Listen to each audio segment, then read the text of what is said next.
നിങ്ങൾ ദിവസവും ഉപയോഗിക്കുന്ന നെറ്റ്ഫ്ലിക്സ്, ഊബർ, പേപ്പാൽ തുടങ്ങിയ വമ്പൻ വെബ്സൈറ്റുകളുടെ പിന്നിലെ ജീവൻ എന്താണെന്ന് അറിയാമോ? അത് നോഡ്.js എന്ന സാങ്കേതികവിദ്യയാണ്.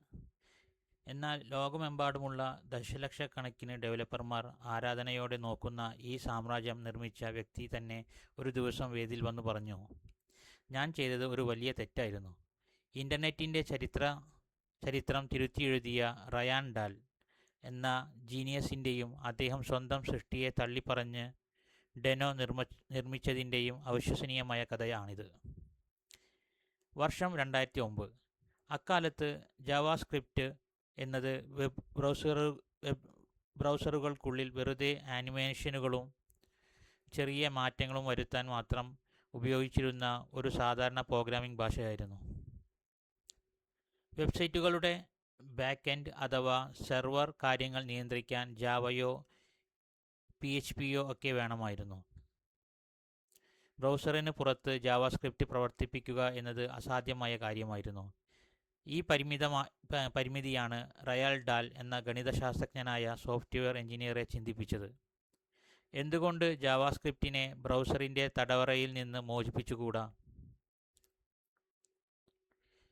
റയാൻ ഡാൽ ഗൂഗിളിൻ്റെ V8 ക്രോം എഞ്ചിൻ ഉപയോഗിച്ച് ഒരു പുതിയ റൺ ടൈം എൻവയോൺമെൻറ്റ് വികസിപ്പിച്ചെടുത്തു. അതിന് അദ്ദേഹം നോഡ്.js എന്ന് പേരിട്ടു. ഇതിലൂടെ ജാവാസ്ക്രിപ്റ്റിന് സെർവറുകളിൽ നേരിട്ട് പ്രവർത്തിക്കാനുള്ള കരുത്ത് ലഭിച്ചു. ഒരേ സമയം ആയിരക്കണക്കിന് കണക്ഷനുകൾ വളരെ വേഗത്തിൽ കൈകാര്യം ചെയ്യാൻ നോഡ്.jsന് കഴിഞ്ഞു. 2009 യൂറോപ്യൻ ജാവാസ്ക്രിപ്റ്റ് കോൺഫറൻസിൽ റയാൻ ഇത് അവതരിപ്പിച്ചപ്പോൾ ഡെവലപ്പർമാർ എഴുന്നേറ്റ് നിന്ന് കൈയടിച്ചു. വെബ് ഡെവലപ്മെൻറ്റ് ലോകം ഒറ്റ രാത്രി കൊണ്ട് മാറിമറിഞ്ഞു. ലോകത്തിലെ ഏറ്റവും വലിയ കമ്പനികൾ നോഡ്.jsലേക്ക് മാറി. റയാൻ ഡാൽ ഒരു ആഗോള ഹീറോയായി മാറി. എന്നാൽ കഥ ഇവിടെ അവസാനിക്കുന്നില്ല. നോഡ്.js വൻ വിജയമായതോടെ റയാൻ അതിൻ്റെ ദൈനംദിന ചുമതലകളിൽ നിന്ന് മാറി നിന്നു. എന്നാൽ 9 വർഷങ്ങൾക്ക് ശേഷം, അതായത് 2018, റയാൻ ഡാൽ വീണ്ടും അതേ കോൺഫറൻസ് വേദിയിൽ തിരിച്ചെത്തി. പക്ഷേ ഇത്തവണ അദ്ദേഹം വന്നത് വിജയം ആഘോഷിക്കാനല്ലായിരുന്നു. നോഡ്.jsനെ കുറിച്ച് എനിക്കുള്ള 10 ഖേദങ്ങൾ എന്നായിരുന്നു അദ്ദേഹത്തിൻ്റെ പ്രസംഗത്തിൻ്റെ തലക്കെട്ട്. തൻ്റെ ആദ്യകാല തീരുമാനങ്ങളിലെ ചില വലിയ പിഴവുകൾ കാരണം നോഡ്.jsന് സുരക്ഷാ പ്രശ്നങ്ങളുണ്ടെന്നും പാക്കേജ് മാനേജ്മെൻറ്റ് സിസ്റ്റം സങ്കീർണമാണെന്നും അദ്ദേഹം തുറന്നു സമ്മതിച്ചു. ലക്ഷക്കണക്കിന് ആളുകൾ ഉപയോഗിക്കുന്ന ഒരു സിസ്റ്റം പാടെ മാറ്റിയെഴുതുക അസാധ്യമായിരുന്നു, കാരണം അത് ലോകമെമ്പാടുമുള്ള കോടിക്കണക്കിന് കോഡുകളെ തകർക്കും.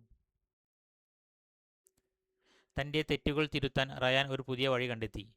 അദ്ദേഹം നോഡ്.js ഉപേക്ഷിച്ച് ആദ്യം മുതൽ ഒരു പുതിയ സാങ്കേതികവിദ്യ നിർമ്മിക്കാൻ തുടങ്ങി. അങ്ങനെയാണ് ഡെനോ ജനിക്കുന്നത്. നോഡ് എന്ന വാക്കിൻ്റെ അക്ഷരങ്ങൾ തിരിച്ചിട്ടാണ് ഡെനോ എന്ന് അദ്ദേഹം പേരിട്ടത്. കൂടുതൽ സുരക്ഷിതമായ ടൈപ്പ്സ്ക്രിപ്റ്റ് നേരിട്ട് പിന്തുണയ്ക്കുന്ന മോഡേണായ ഒരു റൺ ടൈം റസ്റ്റ് പ്രോഗ്രാമിംഗ് ഭാഷയിലാണ് ഇത് നിർമ്മിച്ചിരിക്കുന്നത്. സ്വന്തം തെറ്റുകൾ പരസ്യമായി അംഗീകരിക്കാനും അത് തിരുത്താൻ പുതിയൊരെണ്ണം പൂജ്യത്തിൽ നിന്ന് നിർമ്മിക്കാനും ഒരു യഥാർത്ഥ ജീനിയസിന് മാത്രമേ സാധിക്കൂ എന്ന് റയാൻ ഡാൽ വീണ്ടും തെളിയിച്ചു. വിജയത്തിൻ്റെ കൊടുമുടിയിൽ നിൽക്കുമ്പോഴും സ്വന്തം സൃഷ്ടിയിലെ പോരായ്മകൾ തിരിച്ചറിഞ്ഞ് അത് തിരുത്താൻ ധീരത കാണിച്ച റയാൻ ഡാലിൻ്റെ കഥ ഏതൊരു സാങ്കേതിക പ്രേമിക്കും ഒരു വലിയ പാഠമാണ്. മാറ്റങ്ങളെ ഉൾക്കൊള്ളാൻ നമ്മൾ എപ്പോഴും തയ്യാറായിരിക്കണം. ഡെനോ ഭാവിയിൽ നോഡ്.jsനെ പൂർണ്ണമായി മറികടക്കുമോ? നിങ്ങളുടെ അഭിപ്രായങ്ങൾ താഴെ കമൻറ്റ് ചെയ്യുക. ഇതുപോലുള്ള കൂടുതൽ ആഴത്തിലുള്ള സാങ്കേതിക ചരിത്രങ്ങളും ഡോക്യുമെൻ്ററികളും കാണാനായി ഞങ്ങളുടെ ചാനൽ ഇപ്പോൾ തന്നെ സബ്സ്ക്രൈബ് ചെയ്യുക. നന്ദി.